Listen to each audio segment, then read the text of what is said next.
Good morning. I've been sitting out here on my porch and the weather keeps changing. It started out sunny, then it got windy, and now there's a big cloud and we might get a storm. And it reminded me of a story that I'd like to share with you that's an old Japanese folktale, and it's called The Stonecutter.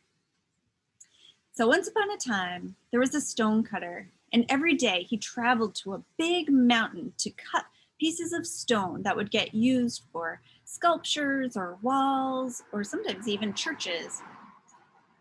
Well, he knew the best kinds of stone for every project, and he was a fine craftsman, and people really admired him for his work. For a long time, he was quite happy and content. So he went on doing his work until one day he delivered a stone sculpture to the house of a very rich man. The house was huge and it was filled with beautiful, luxurious things.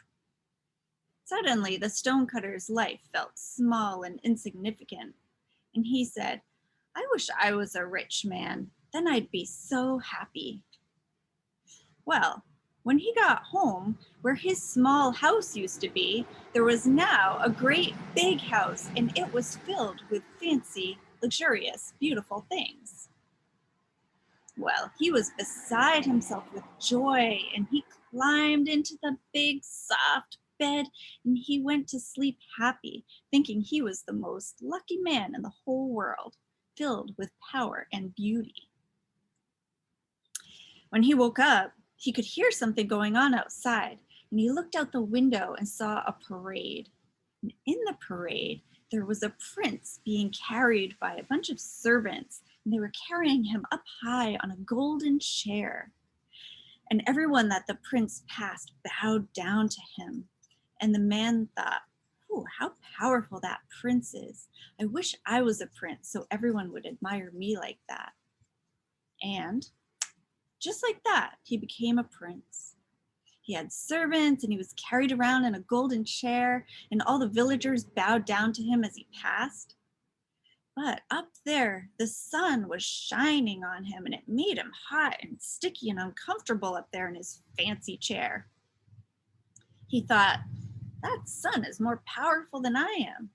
I wish I was the sun so I could know how it is to be so powerful and beautiful." And just like that, he became the sun. He sat up there in the sky and he shot his sunbeams out in all directions, and he was happy. He shone so fiercely that he scorched the fields and he made sunburns on all the people. And it went on like this until a storm cloud passed between him and the earth.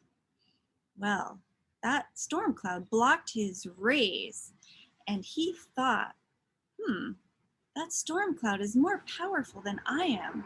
I wish I was a storm cloud." And just like that, he became a storm cloud.